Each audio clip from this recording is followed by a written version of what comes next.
Help me! She's still alive down there." At 3:27 a.m., the silence of Coldwater Bay was shattered by a scream. The town, a decaying fishing village on the northern Atlantic coast, was not unfamiliar with storms, but this sound was different. It came from Walter Pierce, a 62-year-old retired sailor who claimed to have heard cries from a stone pit near the rocky shoreline. He said something was breathing down there, something that wasn't human. Coldwater Bay, once a vibrant fishing town, had become a ghost of itself. Rusting boats, boarded windows, and silent docks told stories of abandonment. Yet beneath this decay was a buried secret: the asylum on St. Marin Island, destroyed in 1897 by a mysterious fire. No one survived, or so they believed.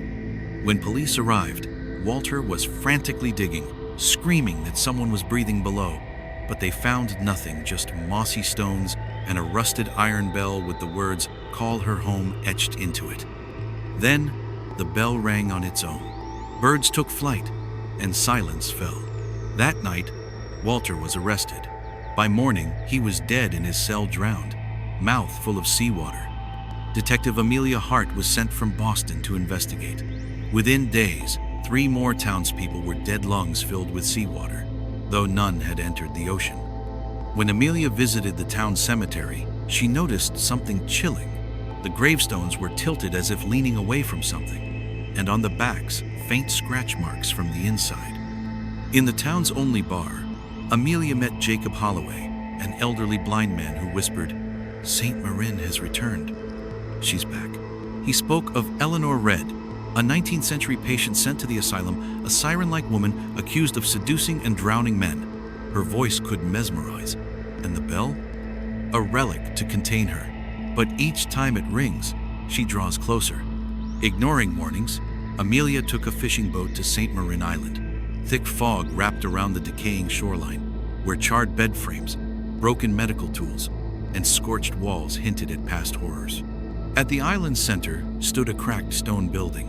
The bell tower still stood, on its face. Call her home. A secluded coastal town, a drowned man who never touched the sea, a cursed bell that rings on its own, and a detective who dares to step onto an island long erased from maps. What did Walter really see beneath the rocks? And who or what is Eleanor Red? The deeper Detective Hart goes, the closer something ancient and vengeful draws near, and now the bell has been rung. But once you call her, she never stops coming. Inside the asylum, the smell of mold and rot was overpowering. Amelia found a nailed journal in a room written by Eleanor. One sentence repeated again and again. "They silenced me, but my voice still echoes here." On the last page, in what looked like dried blood, "Ring the bell, I will return." Amelia climbed the bell tower. As wind howled, the bell began to ring on its own. Then, silence. Down on the shore, she saw a woman, long black hair, drenched white dress, standing still. She looked up directly at Amelia and smiled. Then came a scream not heard through ears, but felt deep in the skull. Amelia passed out. When she awoke, she wasn't alone. Around her stood the missing townspeople, all wide-eyed and unmoving. In front of them, Eleanor. Her flesh looked freshly formed, dripping like birth. "You called me," she said to Amelia. "Now we're together."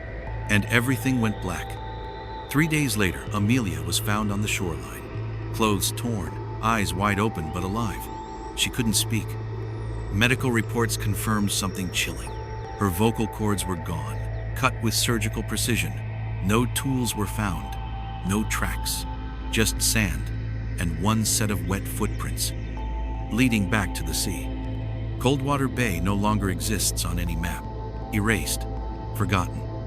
But locals say, on some nights, when the wind is right, you can still hear the whisper from the sea, "Ring the bell, bring me back."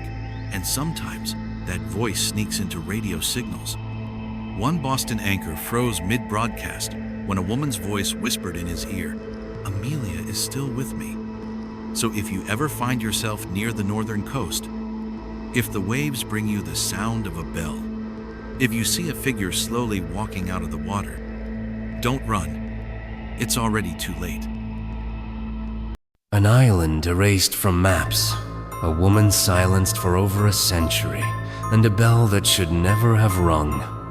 Detective Hart thought she was chasing a mystery, but instead, she woke it. And now, she's not the only one who heard the voice from the sea.